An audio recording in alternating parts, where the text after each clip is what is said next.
warm chocolate chip cookies when you check in. A couple of the Hiltons have.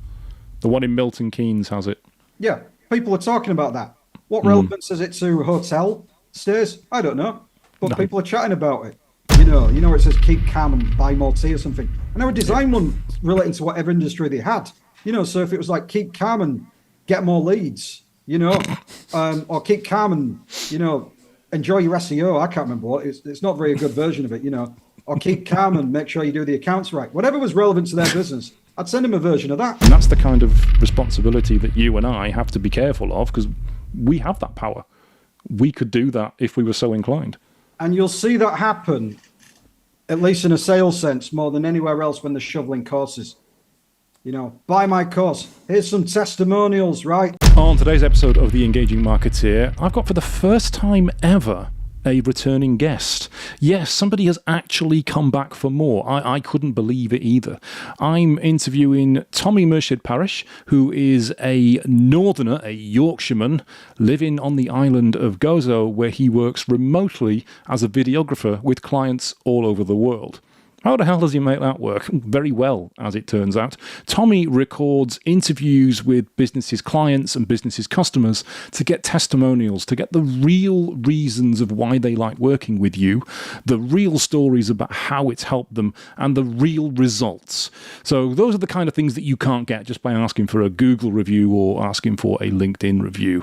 So one of the things I'm going to be talking to Tommi about is a seminar that I helped Tommi with recently, where I was one of the speakers on a several-hour seminar with lots of marketing professionals. And I'm going to be talking to Tommi about how that seminar went, and would he do it again, and what sort of results he got out of it. Warning, this interview does get a little meta, because I am interviewing an interviewer about how he interviews people in interviews. You have been warned. So we just kick straight off. Yeah. Let's do that. All that bollocks.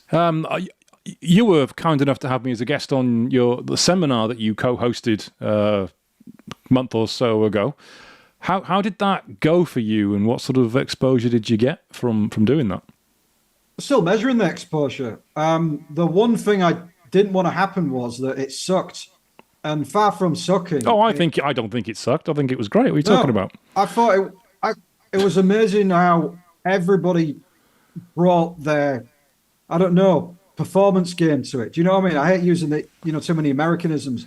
Brought their A game. Everybody took it really seriously and really worked on what they were doing. To the point where when I use that content that we've got as collateral later on, everybody who does anything else afterwards and appears in the same place is going to look good by association. You know, what else can I add to it? I invited people who put their hand up and say, what advice do you need? That was one of the main things. Yeah, you got skills, but also, can I help? Can I advise?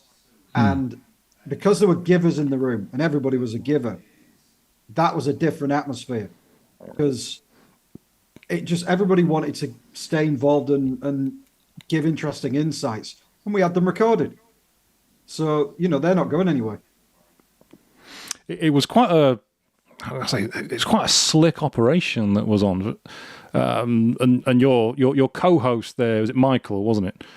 Yeah, he's quite an intense guy, isn't he? He's quite an intense guy. He is very intense. He's more than just a co-host. He was literally pulling all the levers behind the scenes. Was he? Yeah. That's what he does. He asked me if I wanted a summit one of his summits that year. I snapped his hand off, and he was the one. And you saw it going on. He was kicking people's asses. He was cheering people on. He was managing all the tech stuff, which would have been too much for me. And I was kind of just there as a figurehead by the end of it, almost, So you need to put we both saw what a man like that brought to the table, when it comes to running an event. So for an event like that, if somebody was to run one of those normally, I mean, say for example, I wanted to run one of those, what's the costs involved with actually putting that on? Between you and me, I think hopefully we'll say I never asked. Nice. I did a video for him. He was really happy with the video. He did me a return favor by hosting a summit. That gives you an idea of the value of my videos and the value of his summits. Yeah. So did you do a lot of those then? Videos? The summits, I mean. Does Only it do a does lot of 6 a summits? year. 6, is that all? 6. It's quite an intense thing to get going. And when's his next one, do you know? I need to check. He's he has a monthly entrepreneur thing. I think he does. But the next event, I need to check on that. Was that entrepreneur then? No, that was mine. That was Win Dream Client Summit. Right. You know. So yeah, ironically, I got so many people in there that I didn't have time to do my own thing on testimonials. You know, so I'm just going to send it to the mailing list afterwards. But I wanted to do something with the people I get on with, you included. Yeah. You know, and bring a few of them together. And that, I thought that ripple effect in the long term was as worth as much as any signups. Well, I've had quite a few one-to-ones out of that summit as well with other speakers. I've had some introductions as well. And I've made some introductions for some of the others as well. So from my point of view, from a networking and sort of brand building point of view, I think it was well worth doing. Yeah. Your presentation, for example, I could use that to introduce to anybody. You know, presentations give a flavor of who you are and not just what you do, but how you look at problem solving, your attitude towards things, your sense of humor, which the fact you're a stand-up comedian occasionally, you know, is clearly on display. I didn't want to bring it up, but you know, you brought it up, so yeah. You know, so there you go. You know, yeah, it was intense. At the time, I was like, oh, I don't know if I could ever do this again. Is it going to work out? It's going to be an effing disaster. That's a Brit for you. You know, by the end of it, I was like, oh yeah, bring it on, bring it on. Yeah, I'm glad this happened. Is it something you do again? Far into the future. I look at events, summits, and networking in a similar way, in the sense that a lot of people are too eager to do too many of them and not take advantage of what they've gained from doing a few of them. You know, I still feel like the knock-on effects from our event will still be going on in a few years' time. And that's how I'm measuring it. Like a couple of years, 2 years, 3 years, you know, a bit like our networking. Yeah, that's true. You get referrals that come to you from people you met several years ago, and you can't really put a measure on it. I invited a load of people to B&I, as you know, and I had one of them come back to me today from an invite message I sent out 6 months ago, saying, I'd love to come along this week now. You just can't control that. It just happens. If you keep up the same attitude, the same output, the same activity, you'll get rewarded weeks, months, years down the line. And that's because we reach people at that's because we arrive at, that's because we meet people when they're at different stages of whatever's going on in their world. You know, we can't control that. We can only, like you say, ask. Yeah, it's like the old adage I've heard in sales that it's never a no. It's always a no for now. Yeah, I'd agree with that. Yeah, you know, and maybe a yes for somebody else they know. That's true. Yeah, pass on referral. So we've mentioned B&I. You obviously are in a B&I chapter yourself, but you're in a hybrid-y remote type chapter, because you're in a chapter in Leeds, I believe. I am. But you're not actually in Leeds. No, I'm quite a distance from it. I might as well. I don't know if I'll get the camera back to where it should be again, but let's see if I can just point it through this dirty window. Yeah, that is definitely not Leeds. Yeah, that is definitely not Leeds. You know, I'll be back there soon enough, and I'll know the difference. So where are you? I'm in Gozo Island, Malta. I'm in a little village called Schlendi, which you know, is not very big, and a lot quieter now. Most of the tourists have gone home. Oh, have they gone now? So the island's all back for the locals again? Not quite. It peaked in the summer, you know, and now it's kind of the steady tourism, you know, rather than the manic tourism. You know, not as many concerts outside the village, if that makes any sense. Yeah. So what's life like working on a remote island? Drama free. relatively. You know what? Like Malta, in theory, is another remote island, but that is more like the city island. That's 500,000 people. Gozo's 33,000, roundabouts, half the population of Halifax. It's only 67 square kilometers. The villages are actually closer together than most rural places might be, but people are not exactly in a rush. I downplay what I do. I kind of just say I'm a video editor. Do you know what I mean? I almost make it sound like I'm working for somebody else, and it's kind of easy to just keep a low profile. People who've got money here don't talk about it. So based on what you do then and the cost of living of where you are, is that how you would class yourself as someone who's got money there? I got to be careful there. No, I'm not rich. Any money I get is tied up in something else. Do you know what I mean? Oh, of course. Yeah. But the cost of living here is lower. And without giving you, without getting away from too far from BNI, testimonials, all that stuff, I'll give you the brief, analogy of what it's like here. Shlindi is like the place that a lot of people from Malta come to as their kind of like holiday weekend sort of place. And some of them don't even come for a couple of years, right? Even though relatively it's not that far. But, that means that in a place like this where it's kind of idyllic, chilled, it's not corporate, So if you want to climb the corporate ladder and, be the big person at the company with a big salary, and you're not one of those remote workers like me, like helping people in the US, Ireland and England and all that, and the UK, the rest of the UK, there's not as much going on. It's like kind of regular things and hospitality on top, doctors, high street, construction, kind of things you'd see everywhere. Whereas all the, kind of lively stuff, as I said, the corporate, especially the government stuff as well, that's all in Malta. So, in the place that's actually kind of the more idyllic to live, it's kind of cheaper to rent because, the work situation is not the same. You mentioned there having clients in the UK, Ireland, and the US.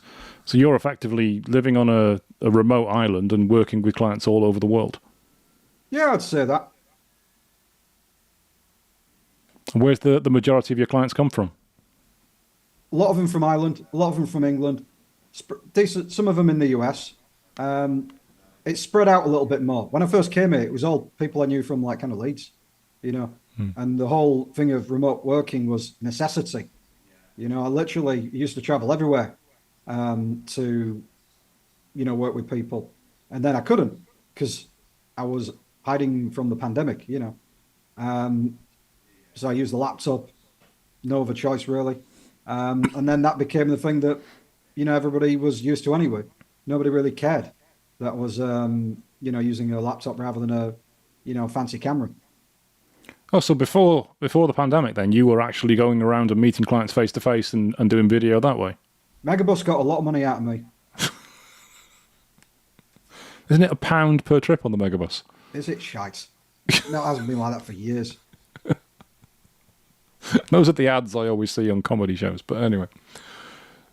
So how are you able to do it then? How are you able to be a videographer? Why, without actually going anywhere? Most of my work's talking heads. Me and like we're doing right now, right? It comes from interviewing as much as anything. The fancy stuff, I'll either refer to somebody else or I'll get them to go do the filming for me. Actually, I kind of like that because it means I don't have to get on buses, But most of the stuff comes from, as I said, the fact that I interview people and ask questions and sees out what's in their heads, whether that's a client, their client, or actually arranging stuff to be filmed remotely and then polishing it up afterwards. And with the fact that you have clients in the UK and you have clients in the US, but you're asking them questions to get information out of them that can be used in video. I've done a few podcasts with Americans. Some of them are interesting to speak to say the least, What are the differences you find in talking to someone from the UK and talking to someone from the US in terms of getting them to open up and giving you the content that you need? You got to schedule it later because they'll be asleep during British time.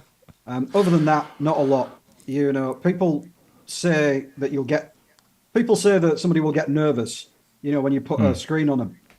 And yet, you know, you've known enough about, you've had enough understanding of TV, being a creative yourself, to know that when you ask people a question, suddenly the pressure's off because they're being asked their opinion, and their opinion counts, and they like that. Suddenly they forget about the camera on them. You watch any reality show, and you can't stop them talking, and there's a big, massive camera in front of them. The major difference is that they're being asked what they think, and people enjoy that. Do you find that Americans open up more or talk more or more difficult to understand? Are there any differences in the character? The actual dividing line is people who are extroverted and introverted. You can find those on both sides of the Atlantic. You know, if somebody says, oh, you're going to like this one you're going to interview because they're super charismatic. And if this is for a testimonial, I go, oh, God, oh, here we go. Because it's going to be the razzmatazz showbiz style, right? And it's going to take me quite a while to drill down to a genuine, real answer because they actually use that as a mask to hide the vulnerability. And so I don't want to, you know, like uncover the raw stuff, but to get a straight answer, I've often got to do a little bit of digging beyond the presenter showmanship that most people are used to seeing. It takes a while, you know. And the introverts, you tell them, look, we're only here to ask your honest opinion. You can say we're rubbish if you want. And, you know, it doesn't take them very long to open up. I say, look, if you're nervous, don't worry about it. That only shows that you're honest and human. So you're saying some people then actually hide behind a performance of who they actually are and don't reveal the real them. It's more what they want other people to think they're like. We all do that to a degree. It's just the more people have gone up the corporate ladder, you know, or the bigger the stages have been on, the more you'll see that. The more they will do the face that they've kind of cultivated. I'm not saying that they're not genuine people, but once you talk to so many people, you'll probably have the one you curated and the one that's, you know, kind of in the box for when you get home. And that's the one I've got to engage with. Because some people high up the corporate ladder will have had media training as well and taught them how to talk to the cameras, but not necessarily in a way that helps you as the videographer to get information out of them. It's more the glossy, perfect image of the brand company that they want to get across. So you have to break that down as well, I imagine. Yeah, breakdown sounds quite brutal. And there is a kind of dividing line where you can't go any further because the shutters are coming down a bit and they don't want you to see that so badly. And if you push too far, you incur resentment during an interview. And, you know, that's kind of like almost killed it to a degree. So I've got to ask as much as I can ask with some people who do the whole charisma thing, or let's say are hiding behind a wall. Maybe it's, you know, one where they're so used to using corporate jargon as a smokescreen for the real feelings. And at some point, right, you either get past it, you know, as much as you can get past it, or they have literally put lock and key down and they are acutely aware that you are not going anywhere and they won't have it. And that might even get a complaint. I've never had a complaint yet, but that might get a complaint afterwards. And it's something I never want to incur. People have their comfort zone and there's only so much they'll say sometimes. And I'm careful not to push too hard on that door handle or try to turn the key too hard because it might break, you know. But I do, you know, find as far as I can go. Because at the end of the day, you're working for the client. You want to get the best image of them and not break down their staff into tears or find the real reason behind what they do, what they do.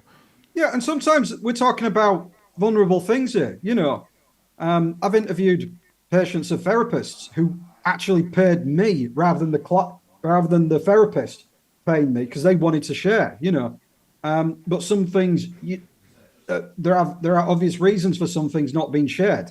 I get that. I don't press hard on those things. Sorry, what was the question again? I'm all over the place.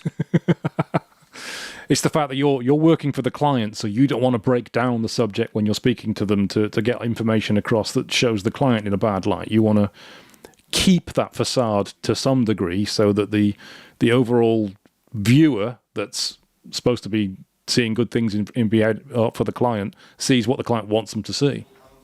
A testimonial can only be an impression, right? You know, you are collecting feedback, you are sifting through to find the best of it, and then you're putting it online. And anybody who watches it knows that that is an impression. They're going to have a conversation with somebody afterwards. At least all you can do is give the best impression possible, a real one, you know, through real things that people have said.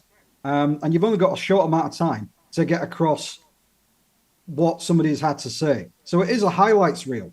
It is literally a reel of highlights. You know, it's like 99 goals by Ian Rush. Do you know what I mean? It's 99 misses by Ian Rush. Yeah. You know, so people understand that. They're going to have a conversation and listen to that person themselves. You know, but often testimonials are used to filter people out who are going to give them like, oh, prove it to me. Do you know what I mean? They haven't got time for that. You know, they've done the hard work. They've learned their skills. They've built up their social proof. They're not taking that many more questions. Are you in or out? Do you know what I mean? You know, and a lot of the time the people I work with are not trying to get a new client in or the lights will come out. They're trying to get better clients in. They want to handpick them. So, yeah, I hope that answers the question to a degree. I probably crossed 3 or 4 bridges there. It's well, more than likely. It's the same as all aspects really on social media, isn't it? You're not seeing a balanced view. You're seeing somebody's highlights of what they post. Their life's not really like that. That's the extreme brilliance of what they want you to think their life's like. You know, they don't always dine in those restaurants. They don't always drive those cars and always look that good. They're always filtered. You're never seeing the real them. It's just what they want you to see. I'm always careful not to mislead people, and testimonials can be misleading. I don't edit things into a way that takes it completely out of context. You know, it's something that I'll show things that have been said, you know, in a way that was isolated. It's just one thing after the other to hit people's emotional triggers. There are a lot of people who put out testimonials that don't really seem to say anything when you actually read it. It's just like, oh, it's amazing. I'm happy. Something, words, you know. It's like a Dylan Moran sketch. You know what I mean? You just go, what was all that about, right? And they don't talk about results. Yeah. No, or they talk about stuff. They don't talk about outcomes because they ain't got any. And I'm very careful not to mislead people that way. Show what's real. Show what's real. Show how people feel about it, and then that'll lead to a conversation. Or avoid conversations that take up your time.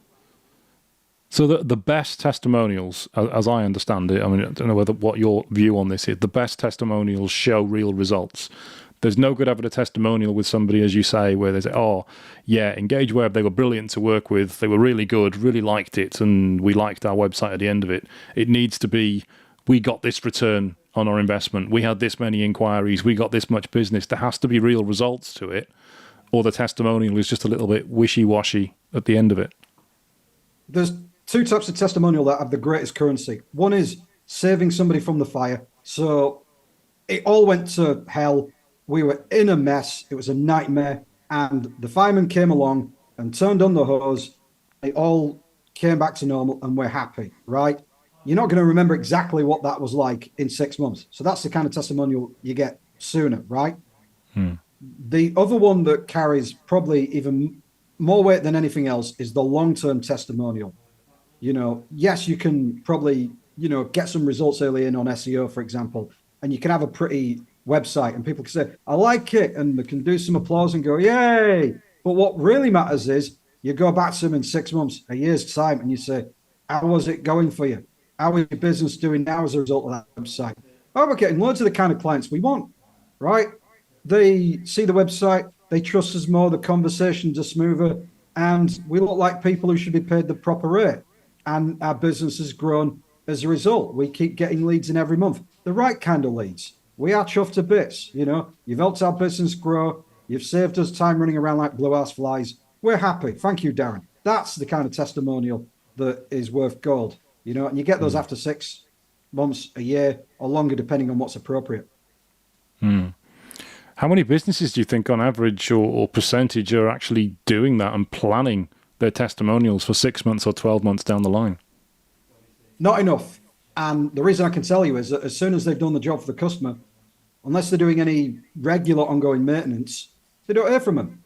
And they definitely don't schedule any meetings just to say, how are you doing? Right? What else can I help you with? Apart from giving, selling stuff, right? They're not supporting their clients in any way apart from what involves selling to them. One of my favorite little things to do every now and then is send a postcard to clients and my contacts and friends, but particular clients, or buy them a book that I think they'll need. My favorite one probably for that is Giftology by John Ruling. How to get better clients through gifting, books on cards, books on getting referrals. I want to see them do well. They know I'm in their corner.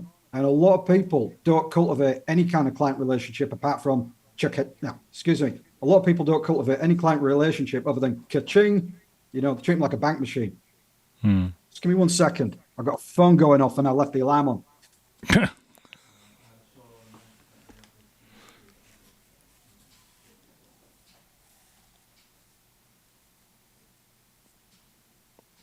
Right, sorry. Where were we? Gifting. No, I agree with that entirely. When we take on a new client, for example, and the website goes live, we've got it in our processes that we order a copy of our book, Engage and Grow, 97 Ways to Power Up Your Business, and we send it to them without letting them know that it's going to arrive as just a gift once the website's live. So that's usually maybe 8 weeks after they started working with us, maybe 10 weeks, and they just get that in the post. And it's something I've been taught a long time ago, that if you do these little thank yous to clients, what they're not expecting, and that is not in a proposal, they don't know it's going to happen, it means so much more than the stuff that you tell them that it's going to happen, because it's just these little incidental gifts that just make people smile and happy and think that you actually do care about them. During the pandemic, when it was raging at its worst, I decided that one of the first things I was going to do with a little bit of government money support that came my way was to get a subscription to a card app. And then I spent most of the month, because I had very little business coming in, as you can imagine, during those times,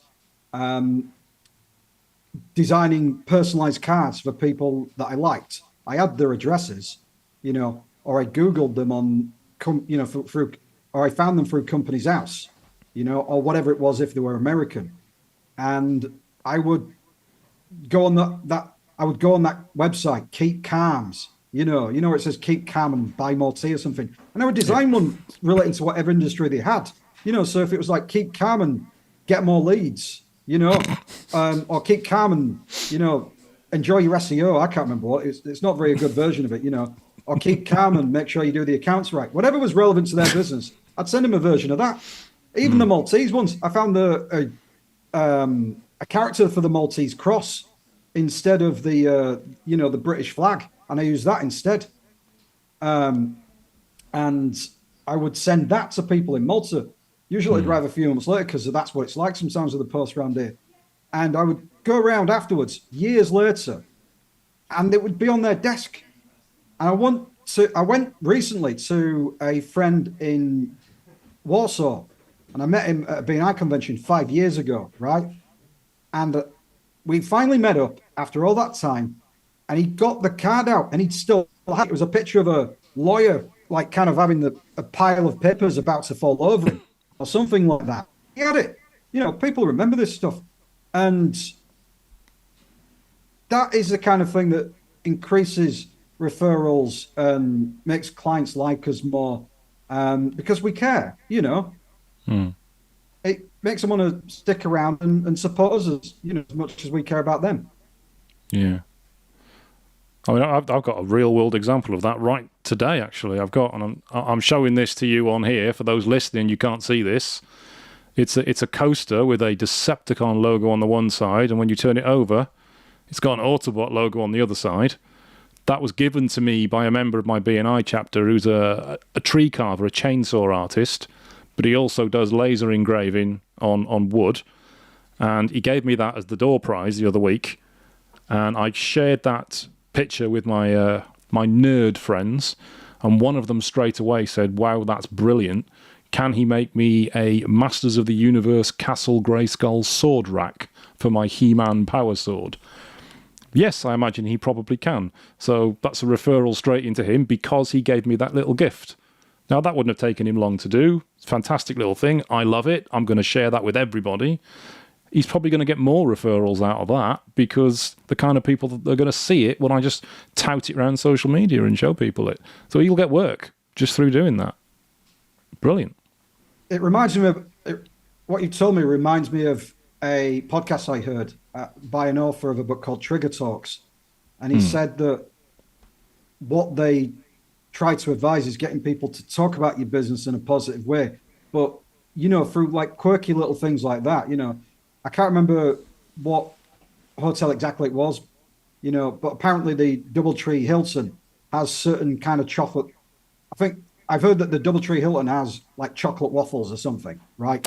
And for some reason, everybody talks one about of them that. has warm chocolate chip cookies when you check in. A couple of the Hiltons have. The one in Milton Keynes has it. Yeah, people are talking about that. What relevance is it to hotel stays? I don't know, but people are chatting about it.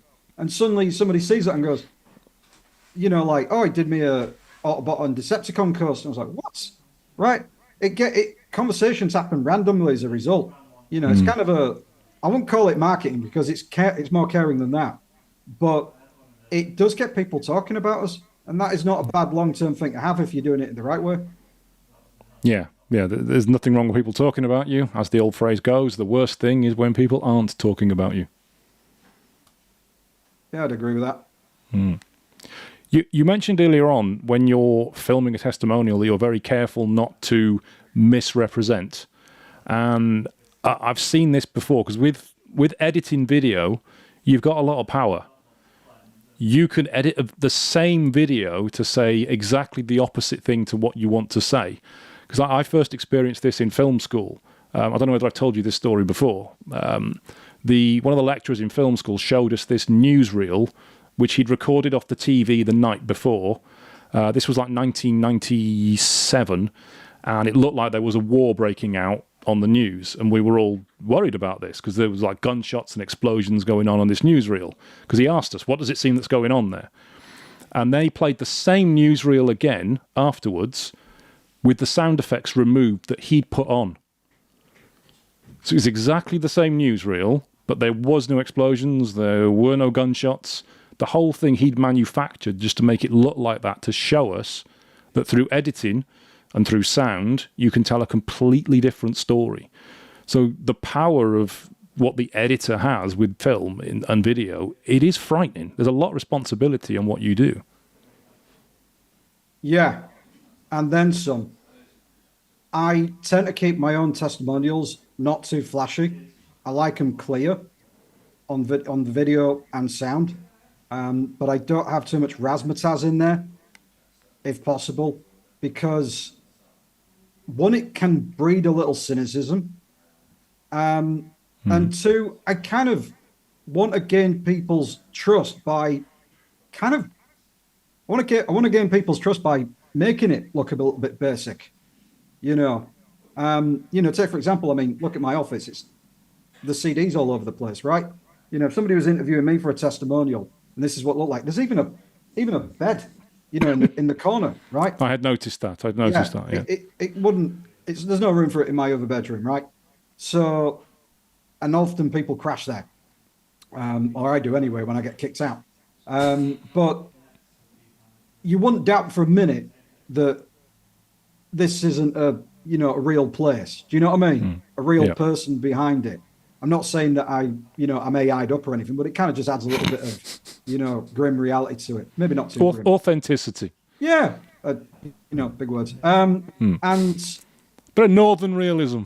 No, yeah, northern kitchen sink realism. I'm going off tangents here.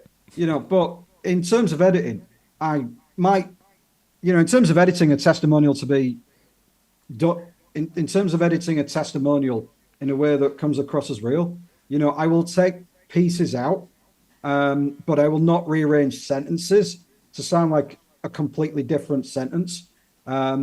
when you stack these statements up in front of each other, it's powerful. But what I won't be doing is, like saying, instead of going, one line it says Barry was shit, and actually take out a word good and put good where shit should be.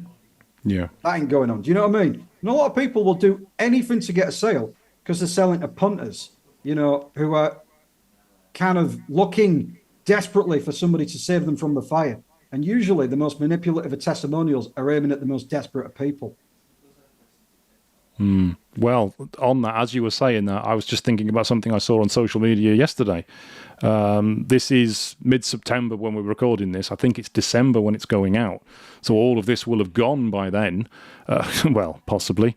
It was to do with the US election. And Taylor Swift came out and endorsed Kamala Harris because Donald Trump had faked images of her endorsing him. And now as soon as she's done that, there's loads of people that support Trump coming out and slamming Taylor Swift.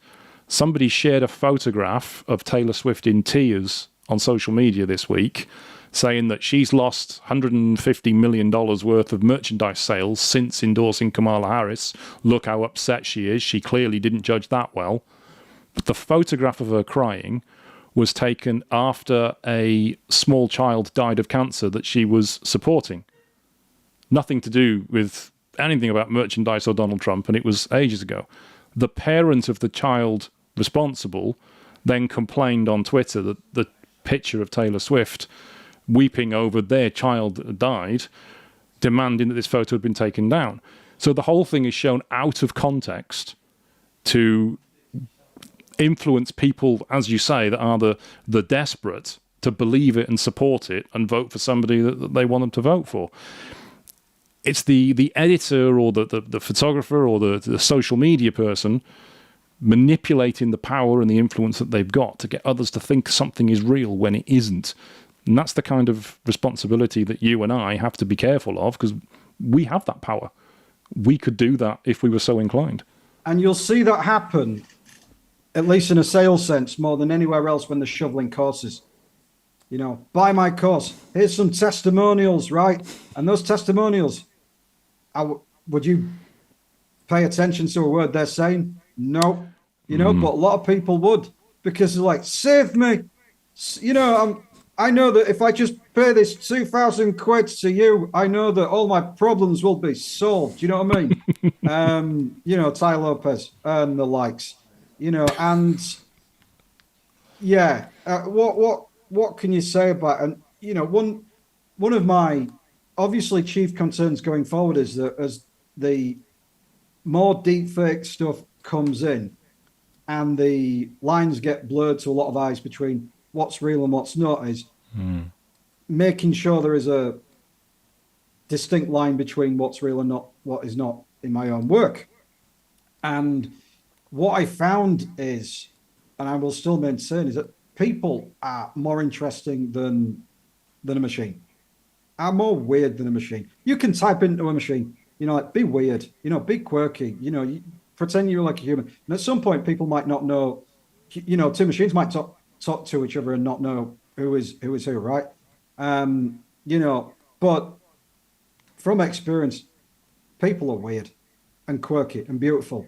And if you ask their opinions and you make them feel like they're in a safe space to open up and share their story, they will produce lines and statements that, Hemingway couldn't write up. Right? They will say it in a way that only they could have said it. I remember once, this cracked me up. There's a coach called David Lee. He's brilliant. And I was interviewing one of his clients, and she called him at the end a valuable luxury item. And she says, oh, but he don't mind me calling him that. And that made me laugh. And that ended up on his kind of as a joke on, his marketing. Not, he was like proud of it, but kind of it was funny. Do you know what I mean? And his clients said stuff like that about him. He had a good relationship with him. Where do you get stuff like that? Is AI going to copy it and rip it off? Maybe, not as well as they will. No, because nothing is more pure than the source. And if you make people feel safe, like they can open up, they will share things that you couldn't write. A valuable luxury item. I love that. I'd love to be called that. Won't we all? That's awesome. We had a testimonial once where somebody wrote, Google, Google, Google, you guys must dream about Google. You can't make that up. We always love that one.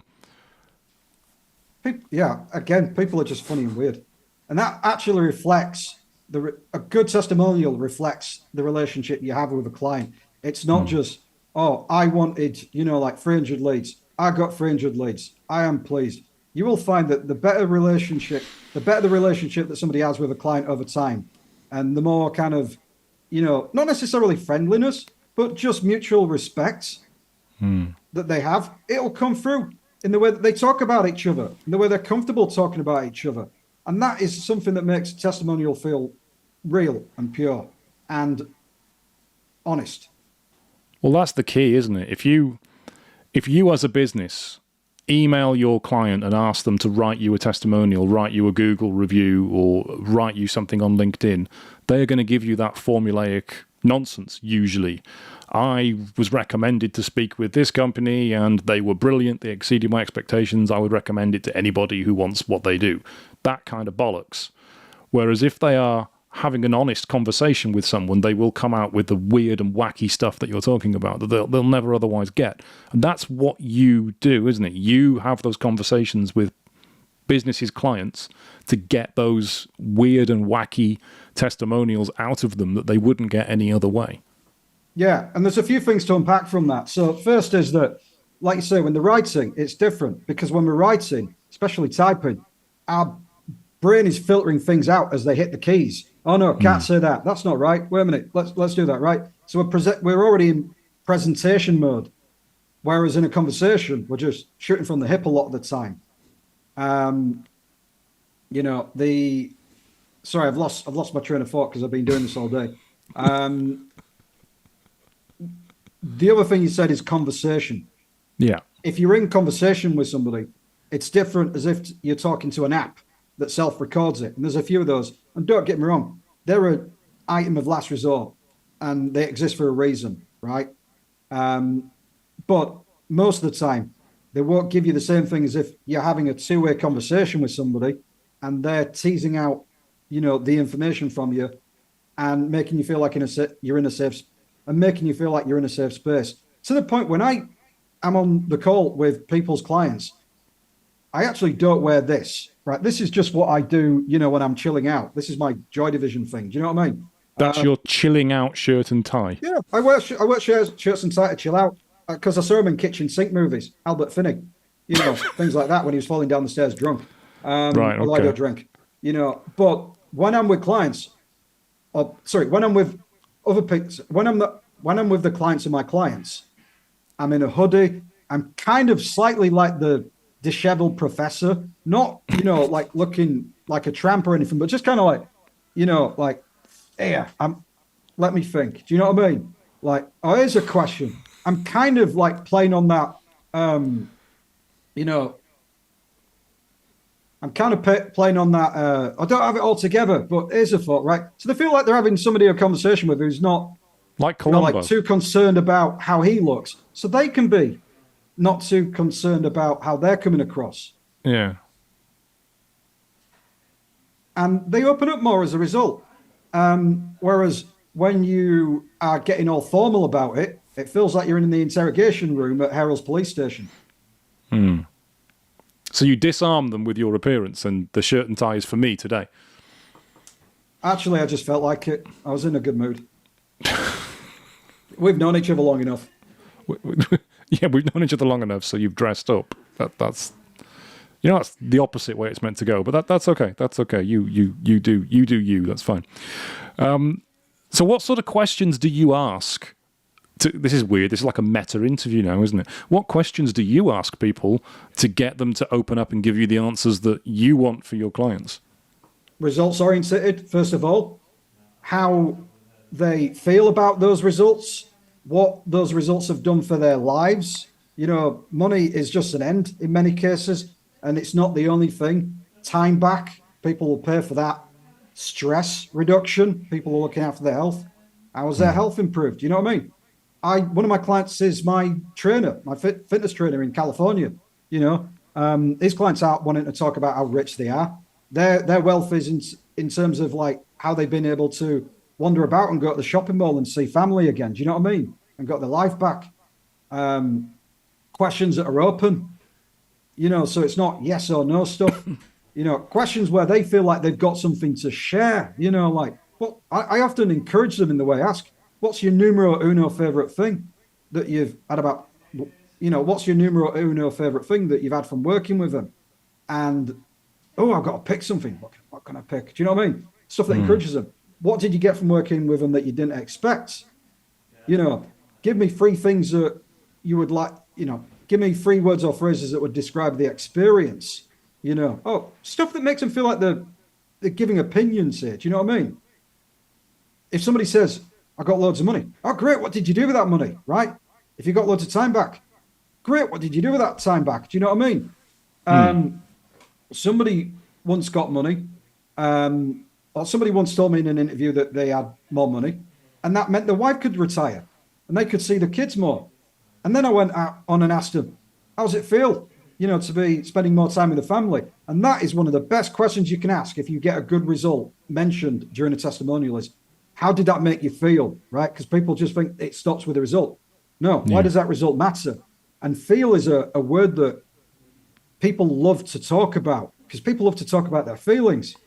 So the floodgates can open when you ask that. And these are the things that when somebody's watching it on the other end, then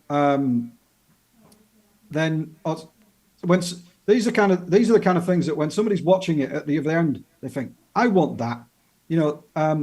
A good analogy is Jerry Maguire at the end, right? And Jerry Maguire has got the contract and it's worth a lot of money, right? And the client, Cuba Gooding Jr. is punching the air and he's happy and he's hugging his wife and he's hugging Jerry. And the guy who got him sacked at the beginning is getting eyeballs from his client going, oh, okay, I have that. Right? That's the thing you want to cultivate. That's a good analogy. That's a good story. You mentioned, one of the clients mentioned to you about the spending more time with the family. What's the best result or the best story you've heard from somebody that you've interviewed? You've really asked it there. There was a woman only recently when I interviewed her. She's a widow and her husband had an accident and, she was lonely. And then, her physical health declined and she was lonelier still. And this trainer had got her moving about that, the neurological surgeon was saying, what are you carrying that cane around for? Do you know what I mean? And she actually quoted Martin Luther King in a way saying, free at last, thank God I'm free at last. She even shed a little tear. Not that I, tried to exploit her or anything like that, but she was really happy.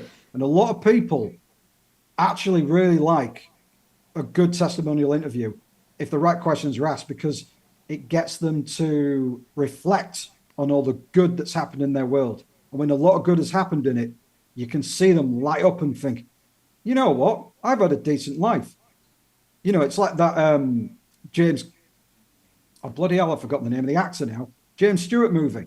It's like the James Stewart movie. It's a Wonderful Life. Some people really do feel like that when they reflect back on it. Those are the best kind of interviews. And so the recent one that comes to mind is, as I said, the woman who got her mobility back and was thinking of seeing her family again after feeling like, she was in a really dark place. That's an interesting point, actually, because what I mentioned earlier and what you've talked about as well is that people put their best moments on social media. It's only their highlights. So if you look at other people, you think their life's wonderful. They're doing great things that I'd never do. But when you look at your own experiences, your own life, quite often we as people think that, oh, that's a bit shit. I could have done that better. That's really embarrassing. And then you'll think about something embarrassing you said 9 years ago that nobody's ever going to remember, but you do, and it hits you at moments. But if you look at it, we've probably all done some pretty good things. We probably all have a lot going for us, but we don't think about that. We think about the negatives because that's just how we are. Especially the British. Especially the British. Yeah, look at me. I've just shown you the view I have out here. And what am I talking about half the time? The shit weather. And it's not shit. It's not shit. It's not. No. It's quite impressive. It's actually quite warm here in the UK today. which is shocking. It's been pissing down for weeks, but it's quite warm today. I hope it's decent by the time I get back in October. You'll be lucky. You'll be lucky. Tell me about it. I've got Ireland as well. Oh, that'll be nice. That'll be nice. So in terms of the clients that you work with, then let's put you on the spot. Who's your favourite client to work with? I'm going to be in trouble now, aren't I? Yeah. I will tell you a couple of them, but I will not. That's it. Hedge your bets. Spread bet. I like it. Spread betting. The trainer, because he literally got me from being essentially a couch potato, something like that, and all like the Hunchback of Notre Dame, really. The Hunchback of Harold's more like. And I actually am flexible again, and I can, wander around and not go, and to help him in return, pleased me a lot. There was one client, Katie McManus, and I loved interviewing her clients because their lives had been changed massively. And there was one guy in particular who said that she'd ADHD-proofed his business, which as a person on the spectrum, I can, I haven't got ADHD, but I can appreciate the struggles of somebody and feeling like that, there was a lot more going well in his world, but that really meant something to him, in particular. To be honest, a lot of my favorite clients are ones that I've had good long relationships with. That's why they become favorite clients, because we've had a bit of history. There's one who's my accountant, and he's the biggest giver in our BNI chapter. And when I just joined, he didn't have to, but he gave us a punt and says, "Oh, do some of these videos for us." Partly because probably he didn't have to appear on it, if that makes any sense. I interviewed his client. I think that was one of my original selling points. It's not you on camera, it's your clients. All right, give some money. Ironically, I do interview the business owner these days as well, but they did like that. Anyway, I digress. He was an accountant that could persuade people pretty much as soon as they sat down in front of him, because they could find out what they could save, and lights were flashing up. But to have him stand up in front of people and say, he's been great for our business, and knowing that he backed us from the very beginning, like 6 years ago, matters a lot. So I look forward to going to catch up with him. Especially his office staff are lovely as well. So it's a cheerful place to visit. You always remember the people who had, backed your corner earlier on. Yeah. It's always good when they're nice people to work with. It's a nice place to visit as well. You look forward to it. You don't dread it. That's always a good thing. Yeah, and I won't work with bastards. That's the truth. If they're not nice people, that's a motto to live by. It's a fact. I won't work with people who make their staff feel miserable. I was in a van once, driving around in Huddersfield, and somebody was yelling at Asian people, kind of oblivious to the fact that my mum was half Asian, and yelling at his, member of staff who was actually seeming like a genuinely nice guy for some mistake, and calling him a fat pig all the time. I just had to get away from that. And I can't work with people who are nasty. Well, that would make your job harder anyway, because you've got to get good reviews out of people for them, and if they're dickheads, then it's going to be harder. People are complex. That's the thing that the whole political and cultural divide has kind of obscured a little bit. You can meet people who are seemingly beautiful souls. Maybe they are in many ways. Will be the only person that passes by a homeless individual and gives money to him, and yet will say the most disgusting things on social media. And you've got a person who's at the other end of it, who's always kind of talking about equality and kindness. And when you meet them in life, they're an absolute wretch. And I'm not saying that it's like that all the time, obviously, but it's very complex. And so people can get 5-star reviews and, from their clients, and be absolute douchebags to deal with, as human beings or as people in business. And it takes a while to suss people out. It takes longer than it ever has done, because often we're meeting people that we've seen from distance for a good while. What do you do when you find out when somebody's a douchebag and you've known them for years? That's the challenge. Yeah, and we all get a few like that on our Facebook friends list or on our LinkedIn when something happens, stuff gets political, and they start posting the kind of stuff that you would really shy away from, and we've all unfriended people and disconnected from people, I'm sure. Yeah, and everybody probably has got at least one relative who says stuff that you wish they didn't. Yeah. Yeah, I've got one of them. Yeah. But on a positive side, because we're almost running out of time now, in terms of the clients that you've got now, what sort of clients are you looking for? What industries would you love to work with that you don't already, or that you do and you'd like more of? People who are going up for awards or have won them, not because I necessarily want to help them win awards, and I have done, but that's not really the point. It's just that they're committed to being seen as being better as the rest. And I've noticed that with people who do that, usually businesses that have a few staff and are turning over, I don't know, at least 250K, but not too big, not if they've got more than one office, because you can't hold Office 1. You can't give Office 1 credit for Office 2's testimonial, and people will do that, But I've noticed that, as I said, people who are going up for awards care about how they look. They're always trying to add some layer of respect to their business that gets more of the right people in. And that's what I take an interest in. Okay, fantastic. And for those people that are listening to this thinking, well, that's me, what's the best way for them to get in touch with you? Find me on LinkedIn. I check it constantly because I've got no life, and my name's pretty easy to find. That's true. There is only one Tommi Murshed-Parish, as far as I'm aware, on LinkedIn. I haven't seen any others.